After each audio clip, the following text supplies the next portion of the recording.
So there's this common mistake if you're in a interracial relationship with a Filipina or a Filipino that just because they speak English, thinking that there would be less adjustment in your relationship. And that's my hope. But turns out because they speak English, the expectation that things will be smoother and there's no translation interpreter needed, and so you don't, and you're more relaxed. When in fact, it is not the language interpreter that you need, but a cultural interpreter. So you might be talking the same English word or words, but talking about something different, which results in miscommunication. Today, I'm going to talk about three cultural lessons you must understand when you're in a relationship with a Filipino and a Filipino. Of course, you're saying they also need to understand you. But today, this is how we're doing this. I'm Roanne Samuels. I'm a licensed psychotherapist. I live here in America now for about 25 years, born and raised in the Philippines. And I'm also in a interracial marriage. The first lesson you must understand is that family means everything to her. And you're like rolling your eyes, of course.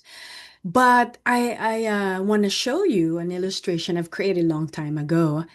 It's really different because the worldview is different. And that's not your fault. It's not her fault. Let me give you this illustration. Okay. Here's the American family orientation. In an American family, the role of the family is to prepare the child to be an individual.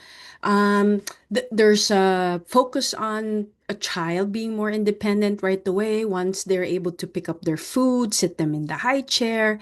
That's what we do here in the West. And there's nothing wrong with it. I'm just giving you the comparison. The job of the family is to teach the child to self-regulate, that they could do it on their own. So if you drop a child in the daycare, if they're going to be screaming the whole day, that's not, the family does not like that. The child does not really like that. And the caregiver does not like that. So what is reinforced in the American society, what is rewarded is if a child can do it on their own, they say, nice, good job, so that they, therefore, can be good citizens, right? They can now be successfully navigate the group. So in this case, you know your space. You need to be aware of your space, okay? So a little caveat when I'm talking about the Filipina, I'm not talking about all the as if all Filipinos are the same. Of course, that's not true. No one can talk about anybody. It's always a broad a sweep, and there are nuances, but of course it's helpful when you have a general idea. So this is a generality. And you can assume, again, in general, depending on the social economic status, the more affluent, the more sort of closer they may be to a Western type, westernized culture. Of course, even if you have a more affluent Filipino family and they go to America, they're still so much more collectivistic than the Americans because they're just different. So let me share with you Filipino family orientation. I'm sharing this with you so you can understand the worldview. The family's job is to prepare the child to be successful in navigating groups. Do you see that it is actually the other way around? The American is the West in general. It's family to individual and then group. The Filipino family knows that it's so important to be in a group. We even have terms like ate, kuya, barkada, group of friends. We're making sure that the child is able to navigate groups. And the belief is that, that you're able to be a good citizen on your own. Okay. So that's why the American is more like know your space. In the Filipino culture, it's more like children are taught to share your space. Physical closeness is very, very important. And you can understand, okay, talking about your partner, homesickness if she migrates to America, the homesickness to her family, and how important it is to recreate some sort of like emotional resource for her in America or wherever you're migrating. it's paramount that you assist her. The homesickness, I've, experienced this, is real. Even the aroma's different. Okay, so relationship wise, at the beginning, you would may notice that she wants to be the center of your world. And hopefully, you help her just to get acclimated because she was plucked out of her motherland with all of her emotional resources. Now, in the American culture, you can see how the orientation is very different. Like you want your own space. And then now she's wanting the space to just be with her. And that could be irritating in the beginning. And so I'm not saying that's the healthiest way, but for you to just understand there's a different world orientation. Okay. And you might complain that they're too attached, and they might be. And so it's a process of having her acclimate also to the American culture. You're moving to Norway because I have couples everywhere. Okay. So that's the first one. That family means everything to her. The next one that you need to understand is this. She talks with her body. And you might say that is so unhealthy. Why does she not just say it?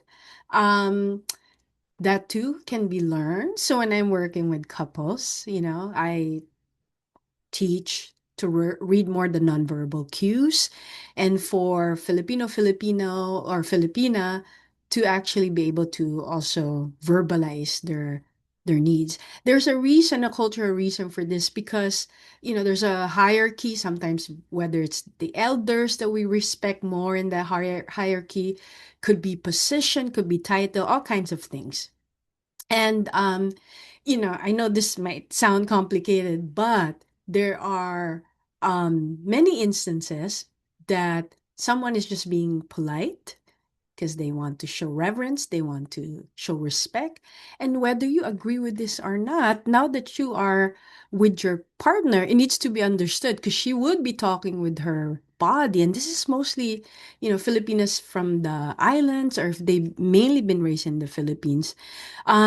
She might do certain things like tampo, right? Like she's not really upset, but her feelings have been hurt. And now she's not talking as much. Or when she's the bog is like DABOG. The bog is when she's slamming things a little bit louder and she's trying to give you clues, but you don't get it. And I want you to know when I share these things, it's just really to be helpful. I'm in an interracial marriage, as I mentioned, happily married. And I want you to know that I too have to adjust. I know that my husband could not completely understand these things. So to be honest, I don't really use them, you know, or if I've used them before, I've learned to really verbalize them. But it is very essential that you understand it's coming from a place of wanting to connect. So especially in the beginning. So Filipinos talk with their bodies, very important. And then the last one I want to share, at least for today, by the way, if you're interested, I call these 50 love map questions. The word love mapping is from a psychologist or two couple psychologists, the psychologist Gottman. Basically, when you're love mapping, when you're just dating, you're usually asking simple questions, like how do you like your coffee? And as we go over, get past the honeymoon phase, sometimes we don't take the time to learn about our partners. And even when we've known it, sometimes people change. So now they want black coffee, before they used to put creamer. So you want to keep learning about your partner. If you're interested in the simple 50 love map questions for interracial couples, just check that in the link. So the third one, must understand, is that not to confuse your Filipino, usually Filipino, her silence or her servitude as being submissive. Okay, we have a different history as far as like the westernized or Western women in the Western world. Um, there is this thinking that just because you know she's quiet, that she's submissive.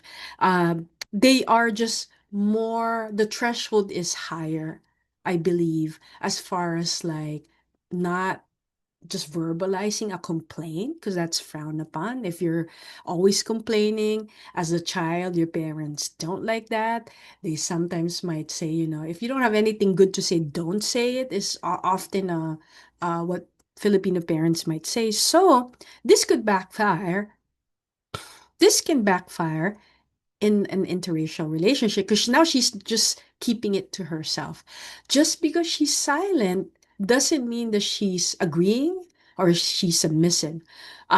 She is maybe more willing than the westernized women to serve you, like, we're very nurturing. And you, so in a layman's term, because I've done this in therapy coaching a lot. She would treat you like a king, but the unspoken asking or expectation is you treat her like a queen, if that kind of makes street. Okay. When she's quiet, figure out, notice, ask her, be curious. Those are just the three things. Okay, let me see if I could review.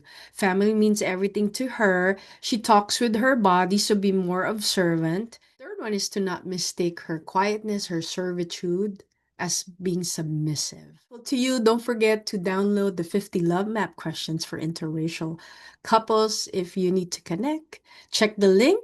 Talk to you soon. Bye.